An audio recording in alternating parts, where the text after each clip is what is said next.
Bom dia! Dando sequência no assunto do reino Plantae, na aula de hoje vamos conhecer alguns exemplares e vamos conhecer como esse reino está classificado. Bom, sabemos então que todas as plantas elas estão reunidas em um grande grupo, tá? Que nós denominamos de reino das plantas ou reino Plantae. Para facilitar o estudo e o nosso entendimento, esse reino Plantae, esse grande grupo, ele foi dividido em grupos menores.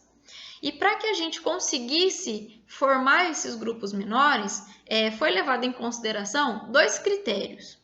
O primeiro critério é a presença de tecidos condutores, presença ou ausência de vasos condutores, e a presença de órgãos vegetais específicos, como flores, frutos e sementes, ok?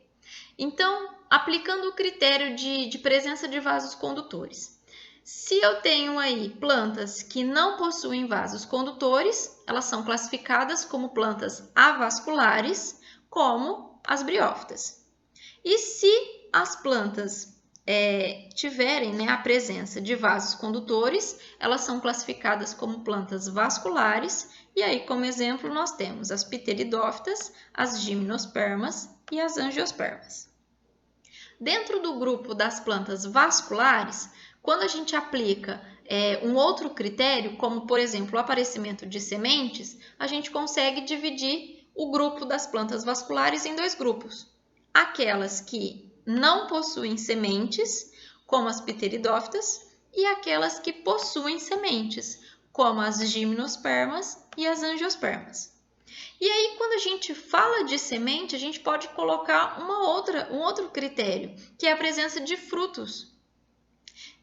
Se eu tenho as sementes, mas eu não tenho elas armazenadas dentro de um fruto, como as gimnospermas, então a gente forma um grupo menor. Agora, se eu tenho semente e essas sementes estão armazenadas dentro de um fruto, como as angiospermas, elas se enquadram em um outro grupo. E agora, seguindo uma linha evolutiva do aparecimento desses seres pelo planeta, dos indivíduos mais simples até os mais complexos, vamos conhecer então o primeiro grupo, que é o grupo mais simples, que são as briófitas, ok? Como exemplo, eu posso citar para vocês os musgos, as hepáticas e os antóceros. Provavelmente vocês já devem ter visto alguma imagem parecida como essa, um tapete verde sobre algum caule, sobre alguma rocha, tá? Essa imagem é o musgo, ok? As briófitas, gente, elas possuem uma função muito importante, ecologicamente falando. Por quê? Elas conseguem manter a umidade do solo e aí, consequentemente, evitar o processo de erosão. Além de servir de abrigo para alguns insetos e pequenos animais e também de alimento para outros, tá? Uma outra função ecológica desse grupo é que elas são consideradas como espécies pioneiras. O que isso quer dizer? Quando vai começar a se formar um ecossistema em algum local do planeta, os primeiros organismos que chegam, que abrigam, que aparecem nesse ecossistema, são as briófitas. Tá? E aí, com a vinda das briófitas, outras espécies são atraídas, espécies de plantas e espécies de animais. Como já comentei, são plantas avasculares, ou seja, não possuem vasos condutores. O transporte de água e sais minerais é feito de uma célula a outra, tá? Isso implica diretamente no desenvolvimento, no crescimento da planta. Então, são plantas muito pequenas.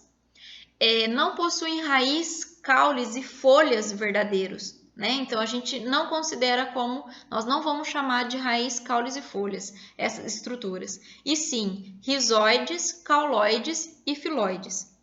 E quando a gente fala no processo de reprodução, acontece aí uma alternância de gerações. Por quê? Porque nessa fase aí de reprodução, a gente vai encontrar duas fases reprodutivas, que é a fase assexuada e uma outra fase denominada sexuada. Aqui na imagem, primeiramente, mostro para vocês as estruturas, né? Rizoide, o cauloide e os filoides, tá? E rizoide, cauloide e filoide vai formar, então, a parte da planta que nós chamamos de gametófito. Gametófito é aquela parte que vai ser formada os gametas, que são as células reprodutivas, tá? E aí, numa fase aí, depois da fase reprodutiva, vai surgir uma outra estrutura denominada haste, uma outra denominada cápsula e dentro da cápsula os esporos. Essa estrutura ela só vai aparecer, essas três últimas estruturas só vão aparecer depois que acontecer o processo de fecundação, tá? E aí então forma-se o que nós chamamos de esporófito. As partes onde aparecem os esporos, ok? Então vamos olhar aqui no ciclo, ó. Ciclo reprodutivo do musgo. Aqui eu tenho uma plantinha, um musgo feminino. Nós sabemos que é feminino porque essa estrutura de haste e cápsula só aparece na planta feminina. Dentro dessa cápsula estão armazenados os esporos. Quando essa cápsula está madura, ela se rompe e ela libera os esporos pelo ambiente, tá? Esses esporos, gente, vamos fazer uma analogia assim bem grosseira, como se fossem os nenéns, os filhinhos, tá? Então, esses esporos, eles vão ficar pelo ambiente até encontrar algum local, algum substrato, que eles vão começar a se desenvolver. E aí começa a germinar a plantinha feminina e as plantinhas masculinas. A planta feminina, ela vai dar origem ao gameta feminino.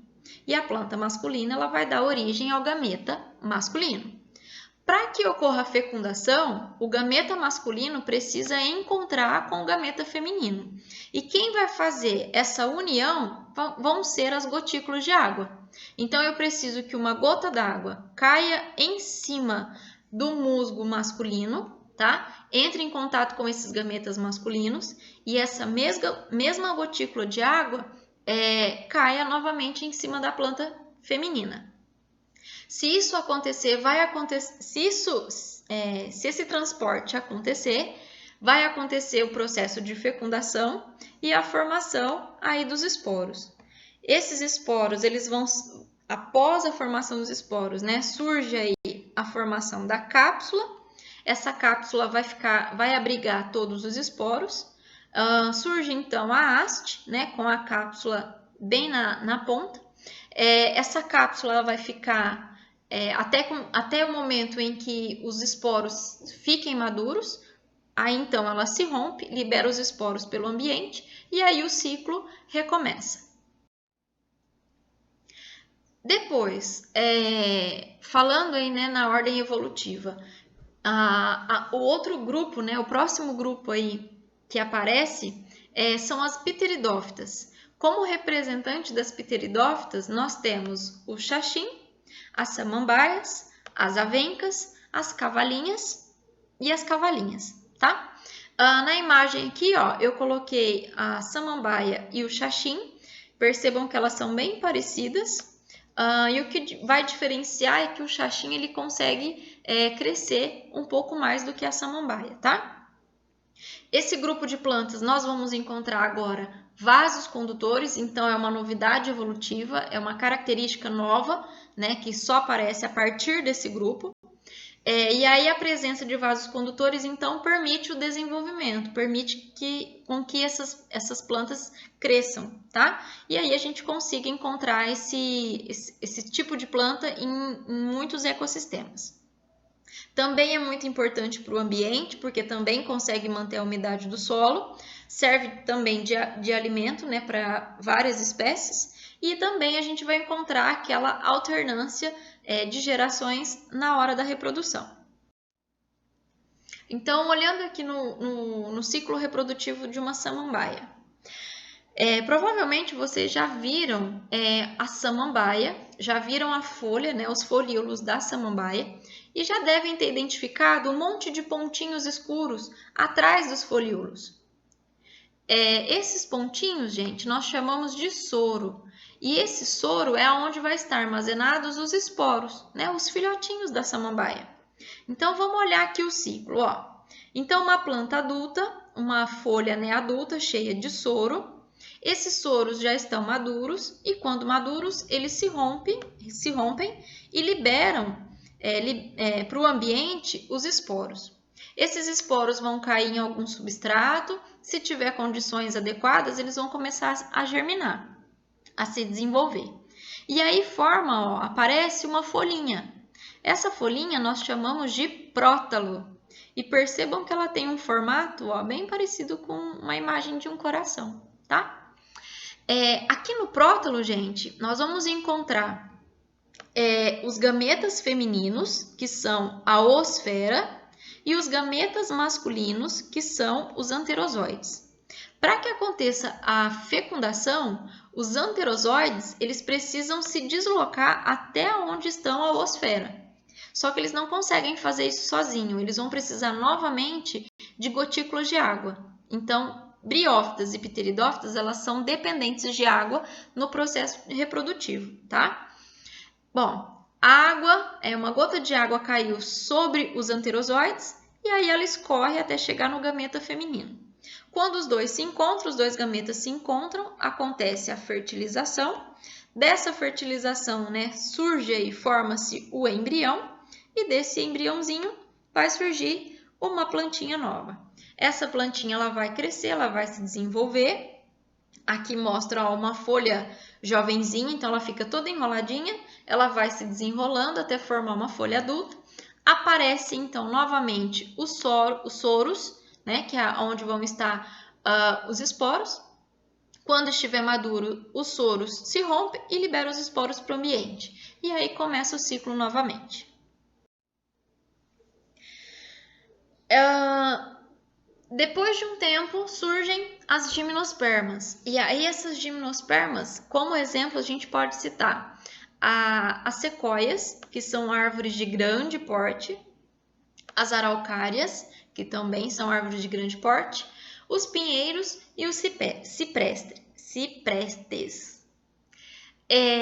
Aqui no grupo, gente, elas também possuem vasos condutores de seiva, tá? E o fato de possuírem vasos condutores é o que permite com que esse grupo de plantas cresçam, né? E fiquem e atinjam aí grande porte, tá? Atinjam o grande porte que elas possuem. Aqui vai aparecer também uma novidade evolutiva, que é a presença de sementes. Porém, essas sementes elas não vão estar dentro de frutos, ok? Então, a presença de sementes é uma característica nova para a espécie. Aqui eu coloquei uma imagem, ó, do pinhão, que são as sementes da araucária. Também a fase reprodutiva, também aparece essa alternância de geração. E quando a gente vai falar de transporte do grão de pólen, né, do gameta masculino até encontrar o feminino, esse transporte dos gametas ele será feito agora pelo vento e não mais pela água, tá? Como nós vimos nas briófitas e nas pteridófitas. E esse tipo de polinização, né, realizada pelo vento é denominado de anemofilia.